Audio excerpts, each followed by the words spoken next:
And welcome back to the third hour of our program. Very pleased to have you with us, and very pleased to have in the studio with me Jeff Cohen. He's the Associate Professor of Journalism at Ithaca College. He's the founder of Fairness and Accuracy in Reporting, FAIR. FAIR.org is that website. He's the co-founder of RootsAction.org.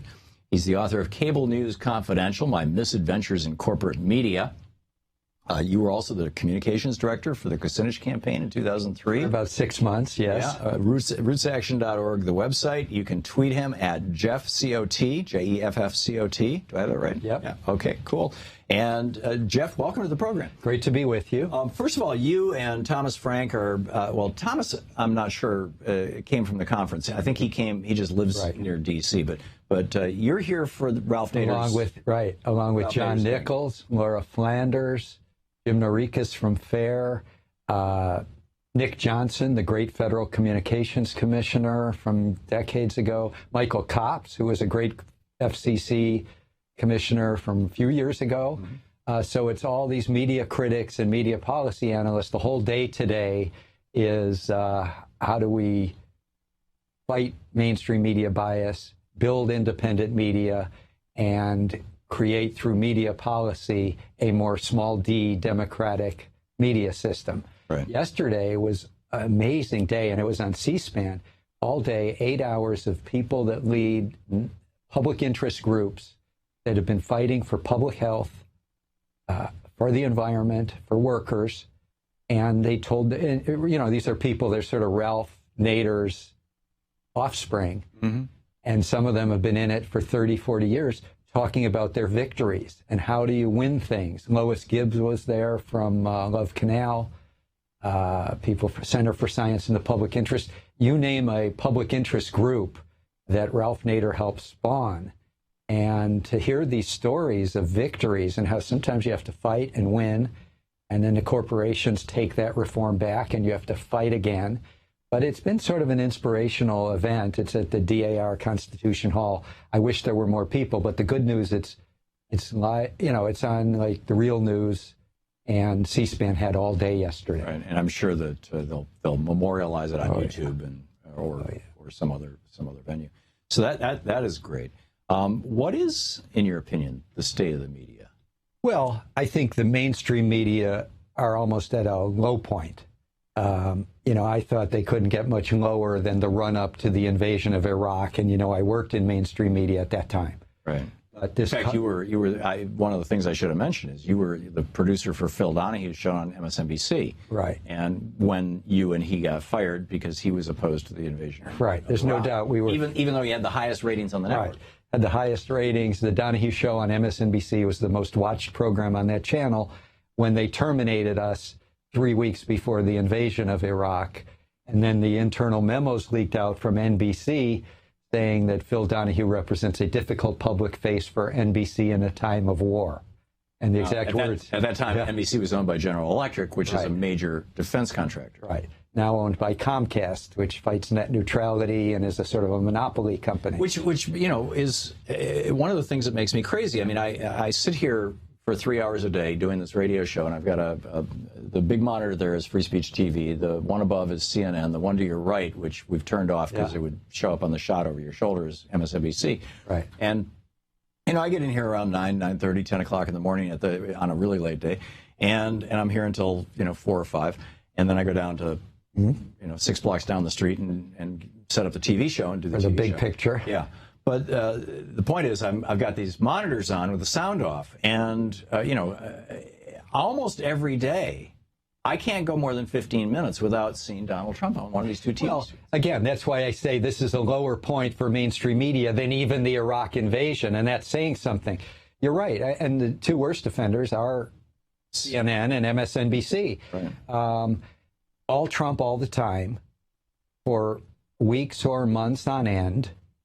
And when they have their panel of pundits sitting around on these networks, marveling at how, yet again, Donald Trump has won the media cycle. He's won the news cycle today. Or they're marveling, he gets so much free media attention, as if news is something that happens to journalists. News is something that happens to cable TV news channels. it's not something that journalists make decisions about minute after minute after minute to give Trump the coverage and not give this other candidate coverage. The classic example was that second Tuesday in March, where all of them, including CNN, had their cameras pointed at the empty podium, and their banner was awaiting Trump's arrival with the American flags behind. Right. And minute after minute, there's filling time, waiting for Trump, waiting for Trump. At that exact time, Bernie Sanders was speaking, and he didn't get 30 seconds of his speech on the cable news channels that night as they sat around talking about Trump and waiting for Trump. Hours. Yeah. And then there was another, Trump, I forget which day it was maybe 2 weeks ago, a week and a half ago, on both these monitors. It was like Trump is, it was some meeting he was having, I think, with Paul Ryan. Yeah. Right. And here comes his car. Right. Is he going to get out of his car? That was 30 minutes, right? Yeah. He got out of the car. He's in the meeting. What are they talking about? Oh, let's have pundits talk about this for 2 hours while the meeting's going on. And then, the meeting's over. What did they say? And it's like, who gives up? Right. And it's all right. When you think about it, every movement he makes is a world historical event. Right. Normally, you don't start gabbing and waiting for the car to arrive or the person to exit the car. But what they've done for Trump it's astounding. And I know you've probably played or read the comment from the CEO of CBS. Yes, Les Moonves. Go get him. Keep going out there, Donald. It may be bad it may not be great for the country, but it's great for CBS. He actually said it might be bad for the country. Right. But it's great. Well, that's what's so fascinating is when you have Les Moonves saying things like he said, you have to ask yourself if the people who are the CEOs of our media companies, if their ethics or morals are any more elevated than those people who run the tobacco industry or the oil and gas industry or the pharmaceutical companies or Monsanto. We've got to the point where it's clear that these people have no ethics, no morals, and yet over a period of decades, whether it was a Democratic or Republican president, the Les Moonveses at CBS and at Disney, ABC, they've been handed the public's airwaves to do what they want, and they have absolutely no ethics, and they boast about it by making those kinds of comments. So that's what we've been discussing at the Ralph Nader conference at Constitution Hall. But I'm not the only one who, is a heavy monitor of the media. I watch all the cable channels every day. I think this is one of perhaps the lowest point for mainstream media, perhaps even lower than the run-up to the invasion of Iraq. How would you compare this to, we just have a minute before the break, by the way. How would you compare this to the McKinley era, the yellow journalism, We're similar. We're really similar, except they didn't have saying to Frederick Remington, give me the picture and I'll give you the war. Right. It's, I think the difference is the media are more powerful in our society. Back then, in the McKinley era, people would learn things about the world from their schools, from their churches, from their families, from their elders. And now we're a totally media-saturated society. So I would say it's more important now that they can stoop to this level of yellow journal. It used to be just print and Hearst, and you have one of the great quotes from that era. But yeah, I think it's far more dangerous now because we're so media-saturated. We're the most media-saturated society on earth. And the good news is, we should talk about in the next segment, independent media are growing. Non-corporate independent media are growing. And it's because of the failures of corporate mainstream media. We'll get to that in just a moment. Jeff Cohen is with us. He's the Associate Professor of Journalism at Ithaca College, founder of Fairness and Accuracy in Reporting, co-founder of RootsAction.org. Check that out. And author of Cable News Confidential. Roots Action, you can tweet him at Jeff, JEFFCO2. This is the Thom Hartmann Program. We'll be right back with Jeff Cohen. Stick around.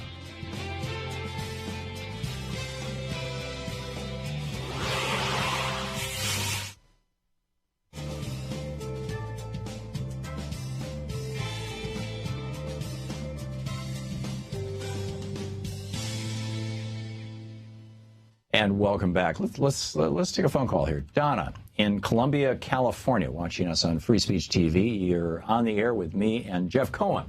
I know you called when Thomas Frank was on, but Well, that's okay. Are we all right? You bet. What's up? Well, good afternoon. And I just wanted to let Mr. Frank know that I really enjoyed his book. It really cleared up a lot of mystery about what's been going on. And I just wanted to say, it's very short, I think that the current power structure that makes up the Democratic Party has been very profitable for a small number of people. I don't believe they have any intentions of turning their backs on the personal power and fortune that has come their way. They use the language of progressive to get elected, and they govern as the corporatists that they are. If they had a stronger moral compass, no one would have to be shoved, pulled, cajoled, enticed, or anything else, and to come over to a progressive point of view. Mm-hmm. Okay, Donna, thank you for that. Jeff, you want to comment? Yeah, I think it's a good point. When I think about the corruption of our political elite, that gossipy book by Mark Leibovich called This Town came out in 2013. It is eye-opening. And it was probably only read by a few in this town. Well, actually, probably a lot of people in this town read it. But I mean, that book, it was hardly a drop. Right. Well, it's because, and what got into the mainstream media was sort of the gossipy thing, who brunched with whom. Who dissed whom. Right, mostly. Right. But the essence of that book is that you have like these former politicians of both parties form the lobbying groups. They brunch and socialize with the people who run the media. And, you know, obviously Bernie Sanders is not in that elite, but the corporate establishment and the leaderships of the Democratic and Republican parties, they may fight each other about reproductive rights or prayer in the schools, but, you know, they're pretty cozy. And that book, This Town by Mark Leibovich, it's eye-opening. And of course, Thomas Frank's new book is also eye-opening. Yeah, Listen Liberal. Yeah. An experience that I've talked about this on the air, so this is no big secret, but when I first moved to Washington, D.C., 5 going on 6 years ago, for the first 6 months I was here, I was invited to all these cocktail parties. In fact, I think at 3 different cocktail parties, I ran into Grover Norquist. Yeah, I mean, that's right. You know, and there would be Democrats, there would be Republicans, and everybody's getting along, and everybody's, you know, drinking the high-end champagne and talking, and the kinds of questions that people asked me, particularly the Democrats, were, I realized later, actually essentially asking me, are you part of the in crowd or part of the out crowd? Right. Are you one of us or are you one of them? And when my answers made it very clear, I was not one of them. Right. In the 5 years since then, I've not been invited to one, not one. Right. Yeah, the issue fine with me. You know, are you on the team or are you a disruptor? Now, of course, journalists are supposed to be disruptors. By definition. Yeah. You know, I'm a journalism professor. The idea in democratic theory is that journalists don't get cozy with the power elite in a democratic society. They're the ones who hold the power elite accountable. A third of the people in these cocktail parties that I went to are people that you see on TV every day. Right. I'm not going to name names, but, you know. And that's why the book... And you know how it works. Yeah. I mean, you worked at MSNBC. Oh, yeah. Pardon my interrupting. Yeah, but I mean, the book, This Town, shows that kind of coziness, that there isn't this separation between press and state, which you need in a democracy. I think you're absolutely right. And we'll talk more about that in just a second. We'll be right back. It's 20 minutes past the hour. Jeff Cohen.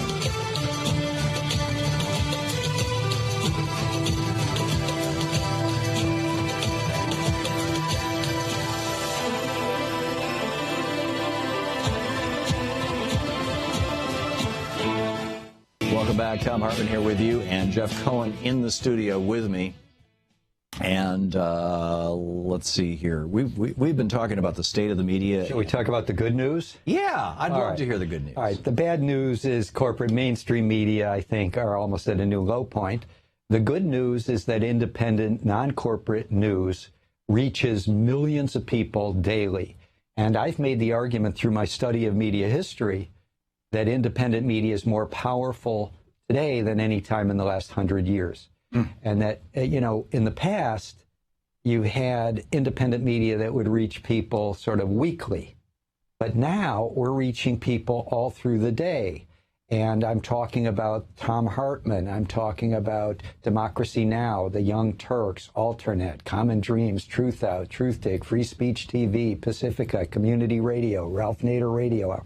You know, you can list dozens and dozens. Now, a lot of them struggle for funding to stay afloat.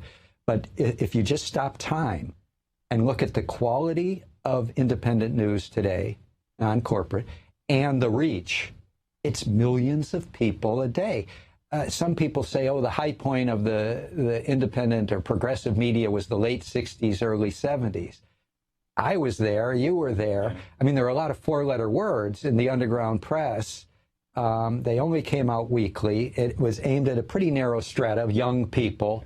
Remember the realist, Paul Krasner? Oh, yeah. Well, I love Paul. But, yeah, I mean, this, to me, when I look at the high points, you almost have to go to the socialist press of 1914 to have a bigger reach in proportion to society as you have today. Well, there are two differences, though, that I'd love to get your thoughts on. I grew up in Michigan. Yep. And me too. That's right. Yeah. I'd forgotten. Detroit. Yeah. And I grew up in Lansing. And in Michigan, there were basically two statewide newspapers, the Detroit News and the Detroit Free Press. And I forget which one was which, but one of them was basically a Democratic paper. The other was basically a Republican paper. And the Democratic paper had an entire section called Labor. Right. And it was like the Free Press. It was the Free Press. Thank you. And it was like 10 or 12 pages every single day about labor news in the state of Michigan and around the country. And then the other one didn't have a labor section. They had a business section. Right. And, you know, I mean, in my house, my dad subscribed to both of them, actually. Right. You know, which was common in my house, too. Yeah, he was a Republican who worked in a union shop. Right, that's right. And, I mean, this was back in the 50s when Republicans actually thought unions were a good thing. Right. And now there's no labor press at all. There's no labor news whatsoever. Labor is completely blocked out of all of the mainstream newspapers and everything. I mean, not even any discussion unless it's bad news for labor. Right. Number one, that was the first point. And then the second was, remember when Walter Cronkite came back from Vietnam and said, you know, stalemate. Yeah, he said basically we've lost the war. I mean, you know, that wasn't his exact phrase. Not winnable. Yeah, and then was it Richard Nixon said when we've lost? No, was it was LBJ? still Johnson. It was 1968, and LBJ is the one. When you've lost Walter Cronkite, you've lost America. Right. And there was at least. I'm sure that, you know, there was media bias, you know, in favor of the establishment, all that kind of thing. I mean, it just the establishment is the establishment. Right. But there was a sense of integrity associated with the news from the Murrow era through, I would say, at least the end of the 70s. Right, or the middle 70s. Yeah, the real high point when you study mainstream media is late 60s, early and mid 70s. That's the era of the Pentagon Papers. That's the era of Watergate, where even mainstream outlets were questioning the establishment. It was a brief period. I think sometimes we can go overboard with the golden era of mainstream news, but you are right that there was more sense of doing journalism. Now, in especially television, but even print, if you're in corporate, you're working for one of these media conglomerates, it's entertainment. It's seen as entertainment. All you care about is how did you do in the ratings those 15 minutes. And so there was more of a sense of journalism. In the mainstream, the people that owned the broadcast networks believed that news was a public service. Well, it was also, they were, by the fairness doctrine required them to provide public service. Right, there was a fairness doctrine, but there was this sense that your news division could take a loss. Right. You make your big profit on the entertainment programming, but the news was something you did. You think, you know, Les Moonves, who's cheering on Donald Trump today, or the people that own Disney, or the people that own Comcast, or the people that own Time Warner, it's all about the bottom line, and it's all about entertainment values. And journalism is now a tiny part of these media conglomerates. They used to be sort of it was the Tiffany, you know, it was what they showcased. Look at what Edward Murrow did with his special on McCarthy. But and now it's star culture. Oh yeah, it's all celebrity worship. I mean, that's part of what Trump is about. You know, he's a guy who's not anti-corporate like Bernie is, and he's a celebrity who will say the craziest of things. He's like it's a reality show. Yeah, and it's like Charlie Sheen, but he's running for president. Right. And there's no doubt that he's benefited from the mainstream media's worship of status, celebrity, and power and wealth. You know, he's got it all for them. So where do we go from here? And support independent media like your programming. There you go. Yeah, tell 10 friends about our show, please, this week. We'll be back. Jeff Cohen is here with us for the hour. If you've got a call, if you have a question for Jeff, feel free to give us a shout. We'll put you on the air. We'll be right back. It's 28 minutes. You're listening to the Thom Hartmann Program. Call 202-536-2370. And Jeff's website for Roots Action is rootsaction.org. You can tweet him at Jeff COT, Jeffcot. Welcome back. Thom Hartmann here with you, fair and only slightly unbalanced. Jeff Cohen, the more balanced. Yeah, I used to be on that channel. You know. I beg your pardon? Please sit back. Yeah. Oh, I think that's to me or to Jeff? It's me. Oh, no, to me. Okay. What am I doing wrong? I get it. Oh, I see. I get into Jeff's shot when I lean forward. Thank you for telling me. Okay. We're just figuring out this television thing here in this radio studio. Jeff, let's pick up some phone calls here and get into this conversation. Dawn in Worcester, Mass. Hey, Dawn. Thanks for calling. What's on you're on the air with Jeff and me. Okay. Trying to be concise. I'm from Teaburg, by the way. Okay. Jeff should know where that is, but I'm not there. So my question is, have you noticed a sort of segregation of the working class on the mainstream news between the sort of race-coded, like the Black Lives Matter versus the white angry? Yeah, interesting. Well, it's in the interests of mainstream media and corporate elites in general to divide and conquer, and or to divide and have a fight that you can cover because everybody slows down for fistfights and car wrecks, and that's all about ratings. Pardon me interrupting. Yeah, no doubt. So, I can remember so much coverage of the working class in mainstream media, and they forget how much of the working class is African Americans and Latinos. You know, a lot of times they say, but she can't relate to the workers. You know, I'm talking about like Hillary, and she's got a huge black support. Well, right. They're largely working class. Right. So there's no doubt. It's a lousy meme. Oh yeah, it's a false narrative. Yeah, but again, it's working. It works for the right wing. Obviously, what Donald Trump is peddling is division.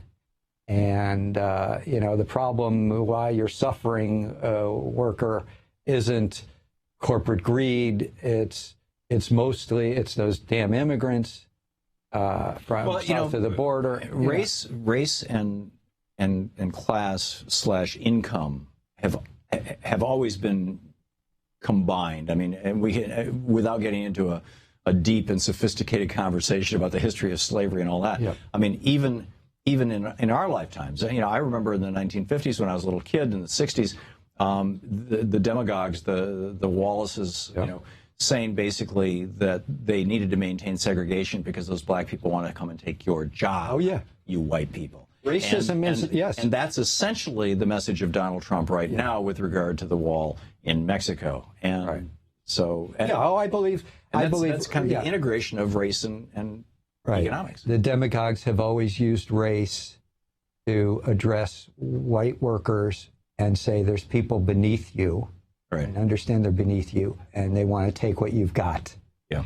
And the beauty of the Bernie campaign is he's a unifier. He speaks to the 99%. He's not, and it's sad that what Trump's selling still works. But here's the good news, even on Trump, that I see the political spectrum divided into three. The mainstream media used to see it, and even some of them are wising up, used to see it, well, there's the Republicans on the right and the Democrats on the alleged left. But what this huge Bernie upsurge has shown, it's largely a youth movement, is that there's the right wing peddling the division and peddling the racism and the immigrant bashing. There's sort of a Democratic centrist establishment, and which this year is going to get support from neoconservative hawks, getting that support, and from some Wall Street Republicans. And then, thankfully, on the map is a broad progressive left whose agenda has finally been heard and is extremely popular.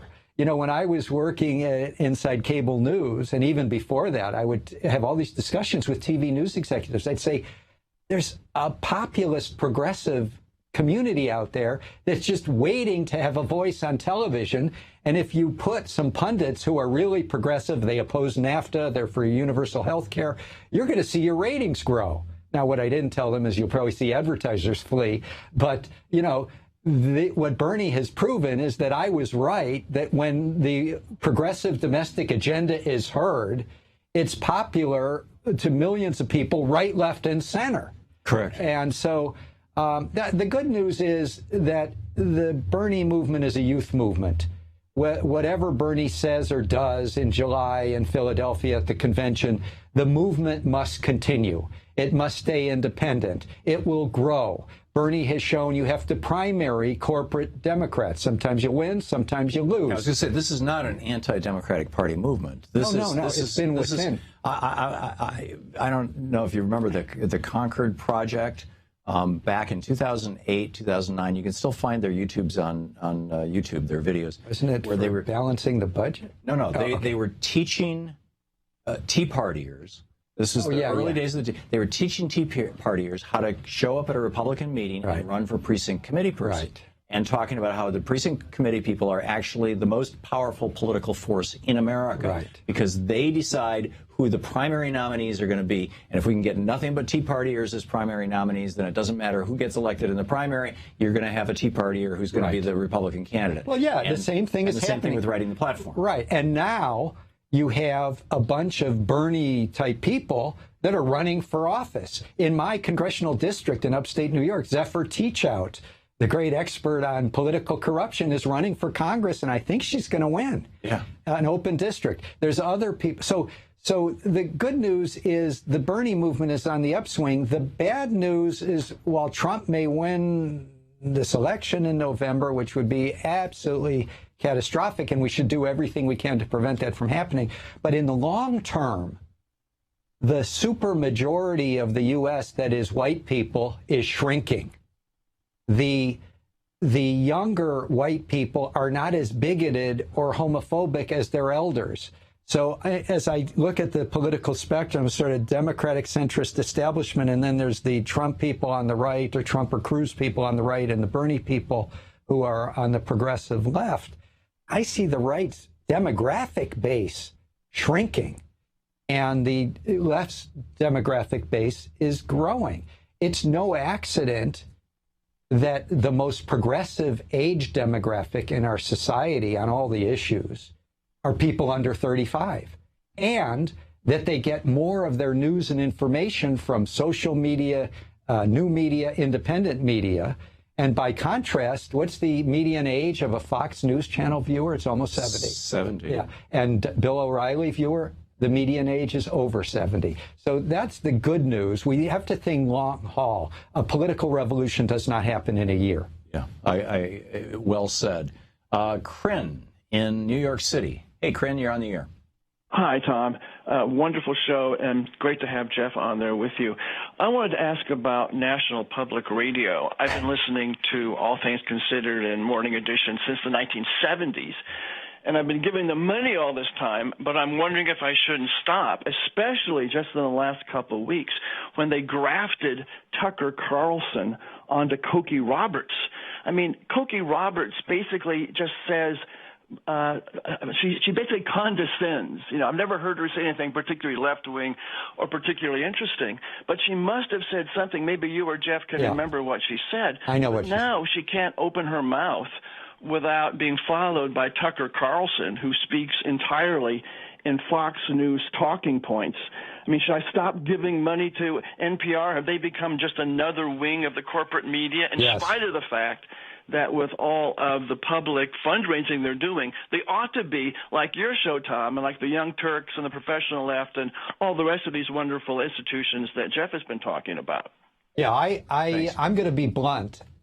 Yes, you should not be donating to NPR for their national news. Some of the local programs are good, and some of the, This American Life is good, but the news is, yes, it's the center-right spectrum. Cokie Roberts and her husband wrote a column that said Trump's a disaster, and then NPR apologized for it for weeks. And so what you have on NPR is a spectrum that goes from the center to the right. They're just absolutely afraid of the left. Why? Because the Republican Party, since Richard Nixon, has been threatening to cut off funds for public broadcasting. But isn't every time they do it, NPR and PBS get even more timid and more center-right. When this thing was started, when NPR was started, it was during the Johnson administration, wasn't it? Yeah, public broadcasting had its beginnings in Johnson. As part of the Great Society thing. Oh, yeah. It started strong. It was 100% funded, but now I understand only 7% of their funding comes from the government? I don't know exactly, but it's shrunk. Corporate funding has gone up. Right. But the reality is that they've got a lot of liberals and progressives who listen to them, and they're abused because their points of view are usually left out because they're the kind of points of view that might get Speaker Ryan to cut off their funds. Right. We don't have independent public broadcasting like they have in Europe, where the broadcasters are insulated from the parliament. So in other countries, the parliament or whoever happens to be the ruling government, they can't say, well, I'm cutting off BBC funds or I'm cutting off the funds to Scandinavian Public Radio. But in this country, public broadcasting is not insulated. It's not independent. And that's why it becomes more and more timid over the years. It started strong in the 60s. And I would say, sitting here as a guy who for 13 years has been in the middle of, quote, left-wing progressive radio, that the ongoing presence, the very outsized presence of NPR is the biggest challenge for progressive left-wing media. It's not Rush Limbaugh's show. He's not my competitor. We'll be right back. It's 15 minutes. You're listening to Thom Hartmann. Visit ThomHartmann.com for audio and video archives. Jeff Cohen is with us. Check out his website, rootsaction.org. You can tweet him at Jeff Cott, C-O-T, right?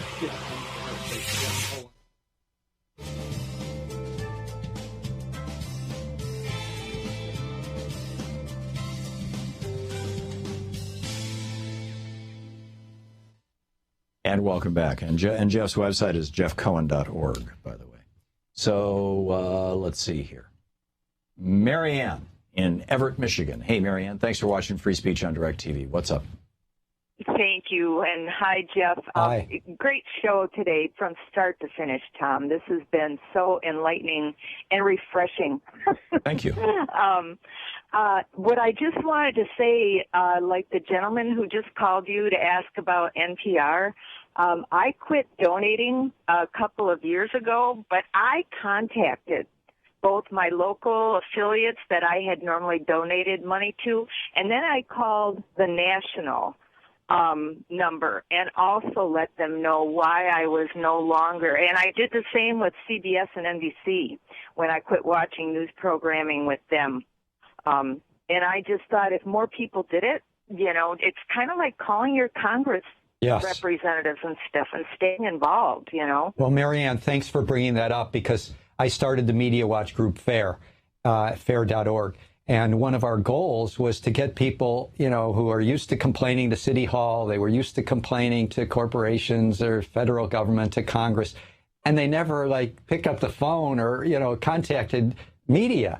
And you have to treat media like the political actors that they are. So I like your point about speaking out to public radio.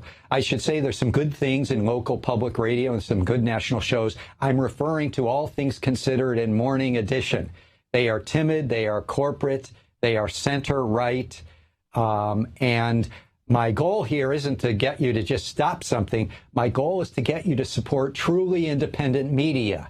Community radio needs your support. Democracy Now! Needs your support. Young Turks needs your support. There are all these institutions, thenation.com, Common Dreams, Alternet, Truth Out, Truth Dig, you name them.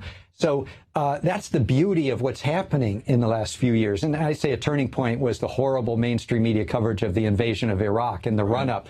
Is independent media are growing, and people understand you've got to sometimes pay for it. And you've got to, as Tom said, call 10 people that aren't getting the Thom Hartmann show. Every time I watch or listen to Thom Hartmann, it's like going to college. You're getting an education, and people need to know about it. So the way to build independent media is you donate to it, and you spread the word about it on social media. Yeah, and beyond social media, I mean, you can just talk to your friends at work, talk to your neighbors. There is still face-to-face communication. We sometimes forget. It's increasingly less and less of it. I find people around me just constantly staring at their phones. And they bump into each other. Yeah. It's amazing, and which brings up a whole other topic. We've only got about 30 seconds before we hit this break, but I'd love to talk to you about sometime. Is that so much of what people are getting their news from now is two sources, Twitter and Facebook, right? At least young people. Right. And those two sources are basically owned by a couple of cranky billionaires who consider themselves libertarians. Right. And, you know, what if they decide, I mean, the conservatives are complaining that Facebook doesn't favor them. Well, Facebook is now tweaking their algorithm, I guess, to favor conservatives. Yeah, which scares the hell out of me, because we know that corporations will always bend toward pressure from the right and not toward the left. Right. That's what big corporations do. Right. So this Facebook confab with right-wingers scared the hell out of me. Well, what scared the hell out of me was last night when I heard on the news that they are actually changing their algorithm as a consequence of having met with a bunch of conservatives. It's like a meeting with progressives. No. Yeah. Well, progressives aren't demanding it. We'll be back with Jeff Cohen. Stick around.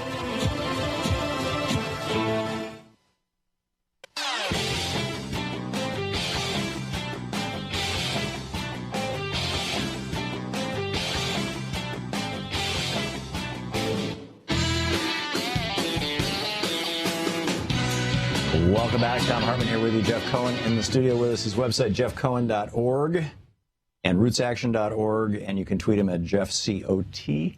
And Dave in Amesbury, Massachusetts. Say, Dave, you're on the air. Hey, Tom, I'm not going to kiss your butt like everybody else does when they call you up. I have one issue. Why don't you put that second number on your display so people can call?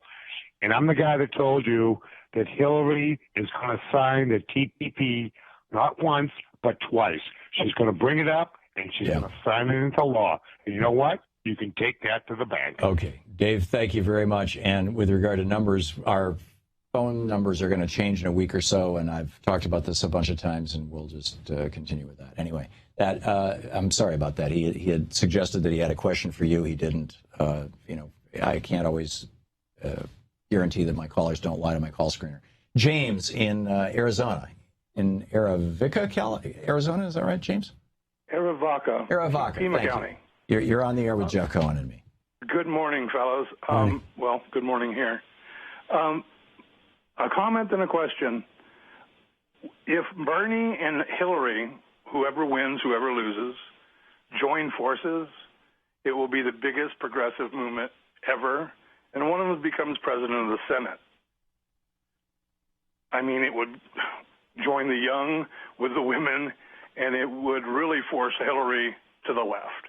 Yeah, I think that's outside looking in. I think it's pretty unlikely. I don't know if the Eagles would allow that. But I'd like to see it. It's unlikely, but yeah, who wouldn't want to see that? Yeah, I would love to see it too. And in the meantime, I mean, even if one of them isn't the running mate of the other, let's build this movement. You know, Joe Madison so often has said to me, "It's about the movement, not the moment." Yes. And or words to that effect. And he is so right. Yeah. Well, I think in terms of getting progressives, especially young people, supporting Hillary if she's the Democratic nominee, putting someone on the ticket like an Elizabeth Warren or someone who's a real progressive, Sherrod Brown, who's got a history like Bernie of fighting these trade deals.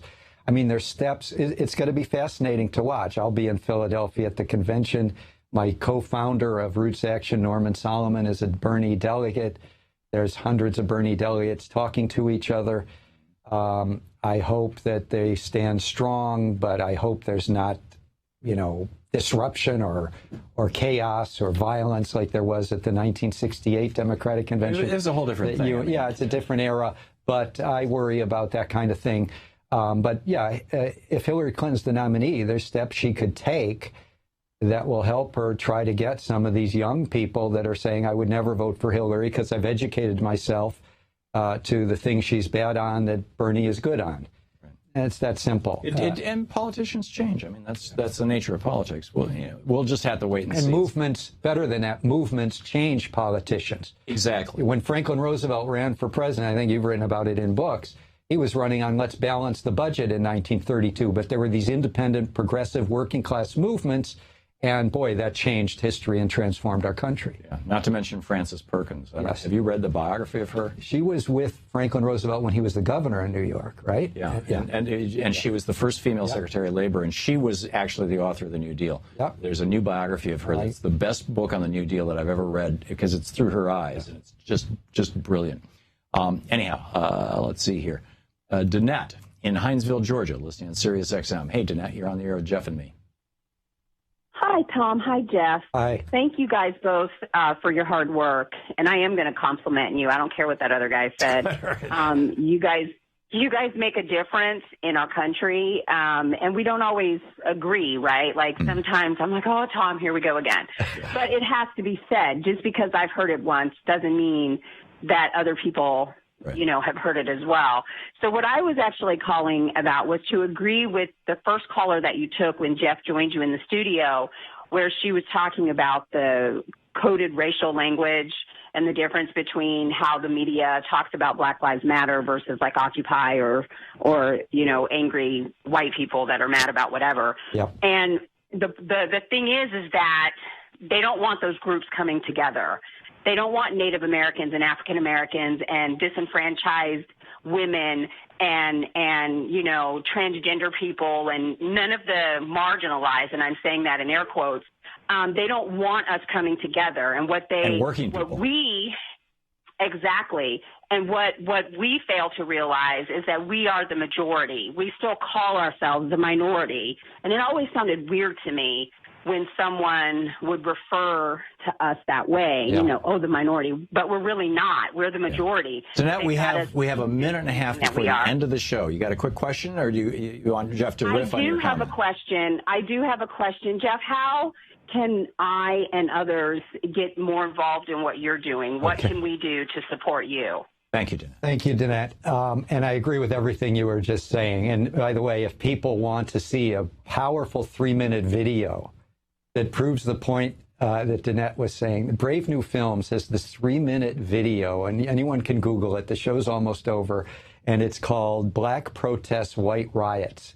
If you want to see the racism when TV news covers, say, a bunch of white people turning over police cars after a football game, compared to nonviolent black protests about a police killing, it's a great video. What can you do?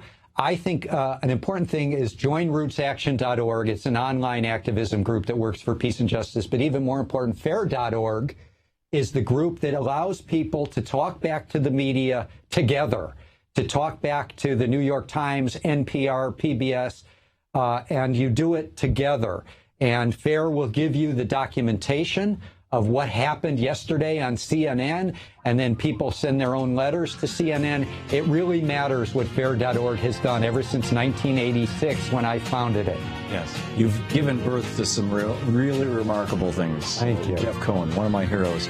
Associate Professor of Journalism at Ithaca College, founder of FAIR, co-founder of rootsaction.org, author of Cable News Confidential.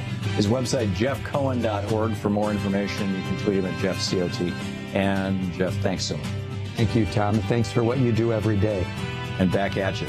It's a pleasure and honor to have you. And to you, please don't forget, democracy is not a spectator sport. It requires all of us. Get out there, get active, tag. You're it. See you tomorrow. To watch more clips from our programs, hit the Watch More Videos button over here. And please be sure to hit the handy-dandy subscribe button so you'll always be up to date. Tag, you're it.